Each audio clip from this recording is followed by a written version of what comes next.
Here's what most people get wrong about burning fat. They think that eating boiled chicken 3 times a day is the best way to do it. While it's definitely better than eating McDonald's cheeseburgers and will get you some results, it's not really fun. The end goal might be satisfying, but you also want to enjoy the journey towards it and make it comfortable and sustainable. If you want to burn body fat fast and see visible results in the next 30 days without eating bland chicken and broccoli every day, this video is for you.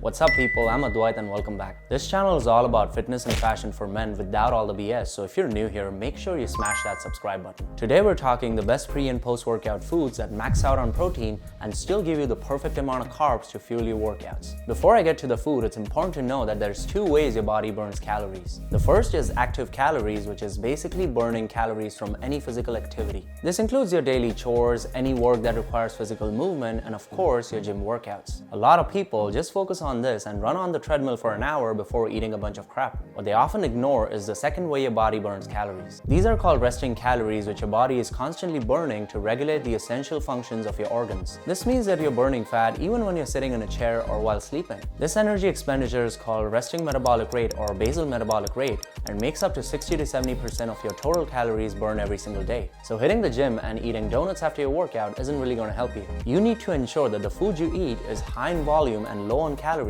so that you can burn more fat throughout the day. Here's how you do it. First, we're going to use me as a reference throughout the video. I'm 5'11" and I weigh about 160 pounds. Let's say my caloric requirement is 2200 calories for me to maintain my current weight. The end goal here is to be satiated throughout the day and still be in a caloric deficit. First up, let's start with breakfast.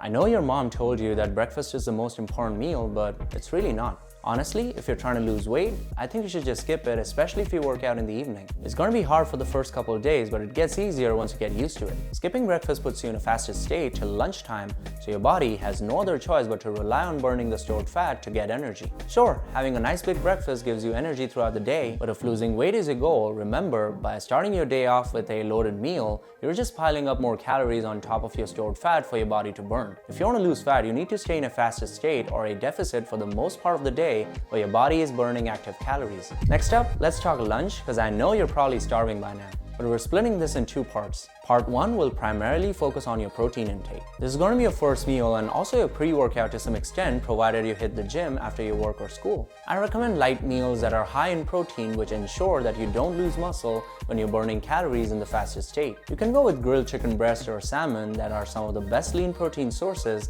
that also leave you satiated. You can cook the meat with your favorite sauces and seasonings and pair it with some grilled asparagus or a small serving of salad. But make sure you use as little oil or butter in your cooking as possible. I also recommend consuming a protein shake or a protein bar along with this meal. Try to keep this meal between 500 and 600 calories. The second part of your lunch is your actual pre-workout, and for this, I recommend fruits. Fruits are an excellent source of carbs, fiber, and natural sugars like sucrose and fructose. They're also high in volume but have lower calories when compared to most processed foods. I suggest you go with fruits like melons, cherries, grapes, berries, and citruses, as they have a high water content that also keeps you hydrated throughout the day. To make things a little more delicious, you can add some Greek yogurt along with your favorite nuts and blend it into a smoothie, or you can do what I do. Chop the fruits up in small cubes, add a light drizzle of honey, some chopped mint, and a little bit of feta cheese to make it a refreshing summer salad. I recommend keeping this meal under 250 calories. That sums up your caloric intake to just under 850 calories, and yet you have enough carbs to get through your workouts. Lastly, here's my favorite meal of the day, which is dinner. But hold up,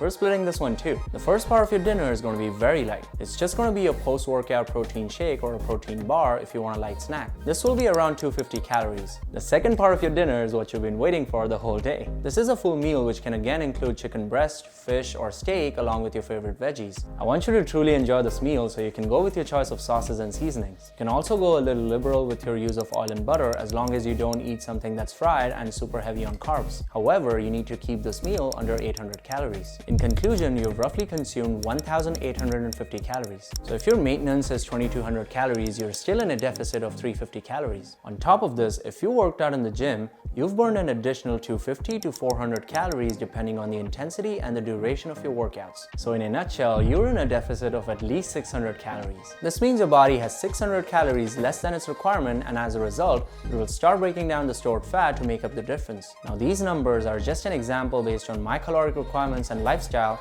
and they will vary for each person. So find out your caloric requirement and use my example as a reference to calibrate your caloric intake. The best part about this approach is that you feel satiated throughout the day as you break down your meals, and you can still enjoy delicious healthy food while losing fat. It's more sustainable and makes more sense in the long run. And that's a wrap, guys. Thank you all so much for watching. Please hit the thumbs up if you found value in this video and subscribe to my channel if you haven't already. I hope you have a great week ahead. I'll see you guys soon.